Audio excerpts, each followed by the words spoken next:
Hello, everyone, and welcome to day 3 of the BB live feed companion.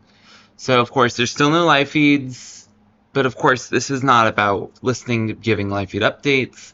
It's about talking about topics within that live feeds or things around the Big Brother current season inspire. So we've talked about things like parasocial relations in the community. We've talked about hybrid seasons. We've talked about um, how to navigate Night One Twist. And with live feeds coming tomorrow, I have sort of two things I was thinking about talking about. But one that's on my mind that feels like a good time is theming of a season. You have a lot of different types of seasons over the years and different styles. You have twists inspired off the season's theme, from camping to stars for All Stars to a hotel casino to a motel and festivals to 25 was a multiverse, 26 was Ainsley, and this season, of course, is the incredible Hotel Mystère. And with each of these seasons, you watch these different sort of thematic ideas continue throughout the season. And some of these work really well, and some of them don't. And with these thematic ideas often are things that comps are built off of. Comps often say, how can I get what theme, what comp makes sense with this theme? For the multiverse, they had the Humiliverse, so they were like, we need to have comps that are humiliating, that are stupid, that are painful, right? So you had, of course, things like kicking yourself in the butt, painfully dumb. You had the wedgie comps, you had getting slimed, you had all this sort of stuff that was not very fun and cringe to watch. And then you had stuff like the casino in 23, where a lot of the theming was pretty decent. You had the puzzles were about building boardwalks, you had the high rollers room, and then you had last season, of course, which was Ainsley, and they sometimes keep these themes throughout the year, and somehow, like, the festival theme kind of got dropped. You have the multiverse theme, which made it through the whole thing, which then ended up ending with the Christmas reindeer games announcement. But then you also had in 26 a twist that really did make it through the year. Not only did it have a made headline twist in the AI arena, but then it also kept going and being a major component throughout the season, with some of the highlights being Jenky's World. And then, of course, the season ends with you shutting down Ainsley once and for all, but you also had the Secret Imposters. You had Ainsley as a hologram doing a lot of announcing of challenges. And it was a very fun camp way to do it. And one of the things why the idea of camp is really important. Camp, of course, is an idea of form of like absurd humor, but it's often one that is silly and goofy. It's absurd humor that is silly and goofy, but often with a touch of like irony that's not necessarily embarrassing, but it is over the top and absurd, right? So examples of this, I think, with Ainsley's and very campy twist. The multiverse is very campy because, like, it's obviously absurd. Everyone knows it's absurd, but it's wild. You had this like scary verse where you go to the nether regions, like it's all camp. But there's some camp in Big Brother that works, and there's some that's terrible. I remember in 24, the opening night, there were 3 comps. You had the potty comp, where you had to press a button 1, 2, or 3, and you listen to a video. It was like, I want to go number 1. No, I want to go number 2. Number 2? What's a number 3? A number 3 is nothing. I'm a big fan of number 2s. And then you spam, and whoever is last gets blown up with like slime and stuff. And then you had the putting on earrings comp, painful. And then, of course, you end that comp with, or that night with the puzzle, with the drums. I mean, you also had the hanging, but that wasn't as thematic, theme specific. And this, you would say overall, when you look at the season, the festival twist was a big struggle. I mean, you had some fun moments, like Dire Fest is, of course, very memorable, even though it was painful as hell to listen to on feeds. But these campy twists these campy ideas can have a lot of power on the kinds of things you see in a season. And of course, it was fans of the non-casual fans. The more slime, the worse the camp is, the less fun the show is. The more you cringe, the more you wish to just skip ahead to the thing after the comps, right? But when the camp is good, you'll watch, you'll put up with it, you'll enjoy the teaser, you'll enjoy the idea of Genki being killed and like dying a sad death and then being resurrected. And you're like, this was really dumb. I can't believe they did this. But you're not like, I can't believe they did this. I'm so embarrassed. You were like, I can't believe they did this. And Big Brother should try their best to find one versus the other. I think this season is a great example of the other. I think when we talk about camp, one of the best examples of camp lately has been The Traitors. It's high drama. It's over the top. It's absurd. You're having funerals for house guests. You're having someone murdered in a coffin. You're having this extraordinarily massive, absurd set of things happen. And it's fun. It feels rewarding. It makes people want to get fun outfits and dress up. And you have house guests and new contestants always come on. You're like, I want to be in the fancy, fancy, fancy outfit. Which is awesome. And we should want that. Like that level of excitement. That's what drag is. Like drag is very camp. But how do you get the Traitors version of camp? How do you get drag's version of camp? And bring that to Big Brother and make sure that same kind of camp is on Big Brother. Because Big Brother comps and themes are really cool. The art department does incredible work.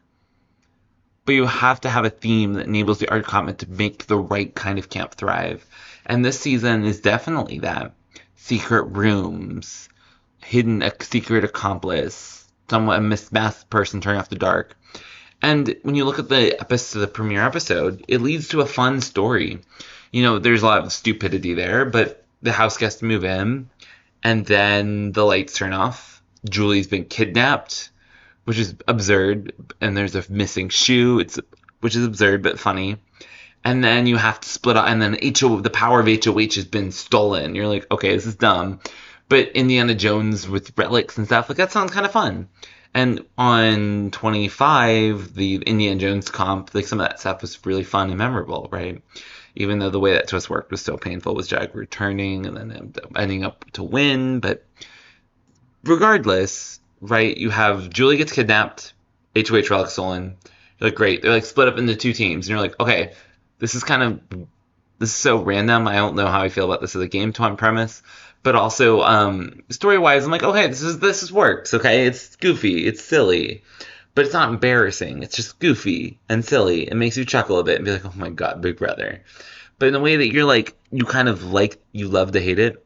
It's like Jasmine. Everyone hates Jasmine's for her like food jokes and stuff. But a couple years later, we all remember Jasmine. With not only that, if you were to get a cameo, Jasmine was one of the most requested was one of the most desired cameos. Because people loved how much they cringed when Jasmine was around. Like, it was fun. Because Jasmine is a very camp character. And she knows it and she leans into it, right? Muffingate is fun because Jasmine leans into the absurdity of Muffingate. Turner leans into the absurdity of Muffingate. And it's fun in camp. It's not embarrassing camp and the same is true with comms. You want to see good camp, not embarrassing camp. Because when you lean into it, you laugh. You're like, this is ironic. This is dumb.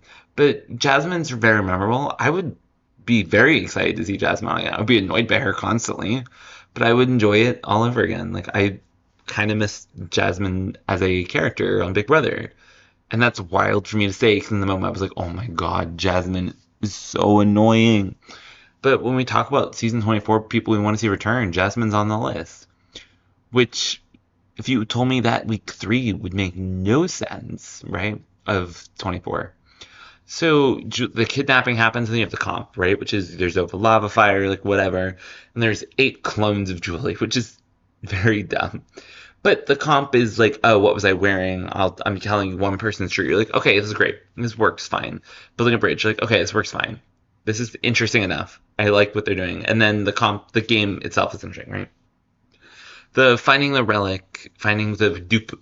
Also, speaking of clones, right? You have the clones of all the HOH relic, and you have to see what do you remember, which is probably not that much. And then find the clues. you need to find the clues and figure out which one's the real one. And I think that's fun. I think that's like cool. Like it's a simple comp, but it's not a lot of complexity. But it works and the story kind of makes sense. And you got to find the real one, and you're trying to figure out which one it is in this group. You're like, okay, this is kind of fun. And then you have the HOH comp, which you had nukes, and you're like, this is so dumb. And you're like balancing nukes. And you're like, okay. And then then afterwards the lights go red. They're like, everyone escape, and so everyone's running away, and it's absurd. But it's like fun. It's silly. It's goofy, but it's not gross. It's not childish. And then guess what? Everyone runs away, and then they blow up an island with like random special effects, and it's funny. Like it's like, did they really do this? But you're not saying, did they really do this? Like, what were they thinking? And I think some of that lines then runs down to less slime, less child humor, so poop, pee jokes, less wedgies, less humiliation, more serious, like action adventure camp. Right? Because I think that's some of what it comes down to. Is you want energy, you want excitement, you want vibes to create the sense of epicness, even as it's absurd and goofy. The high roller stuff was like fun, like the idea of going to the casino and seeing your like and the high rolling, like it was fun. 24's festival stuff, on the other hand, had some just bad comps. And you can go earlier, 21, you can't come back.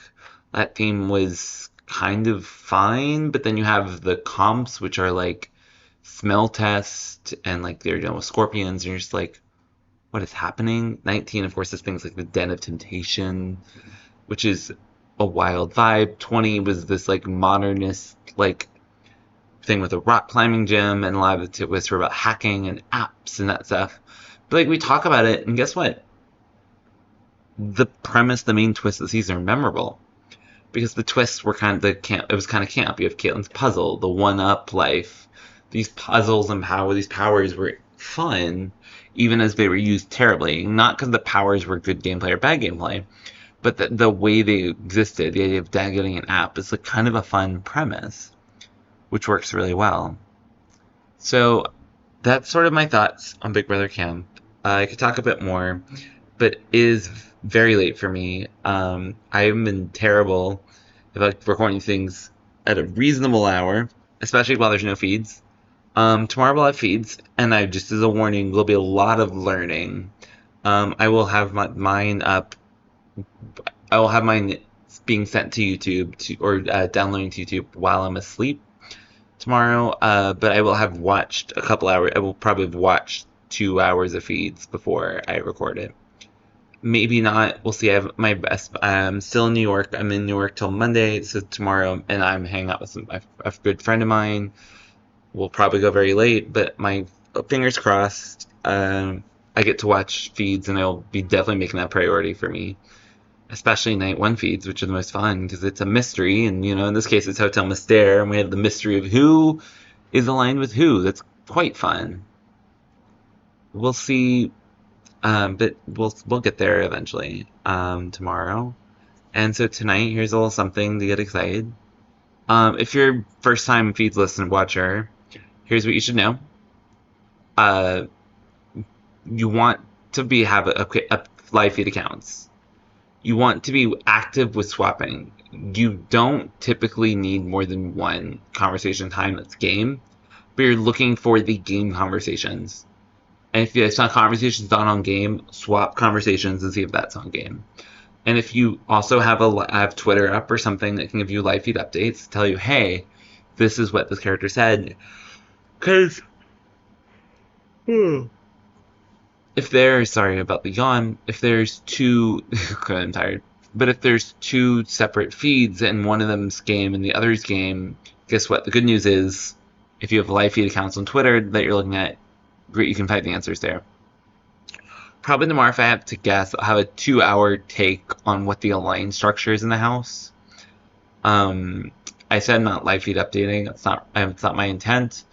But we'll see. It'll come down to what 2 hours of feeds gives us. If there's enough for Maya to talk about stuff that's, or what I'll talk about, because I have no idea. It could just be talking about things we probably missed, and like why we probably missed those things, and how many alliances are probably existed that didn't, what we can assume based off of what we've heard, based on past seasons. Some of that kind of stuff is in the cards, but we'll see. On that note, have a great night, everybody. I will see you tomorrow for feeds. We got feeds at 1 a.m. Let's go. Also a Sunday episode, which will be fun. We'll see what I do. Because, lo and behold, having a friend who'll be with you for a while can make complications with something like that. But anyway, have a good night. Take care. Bye.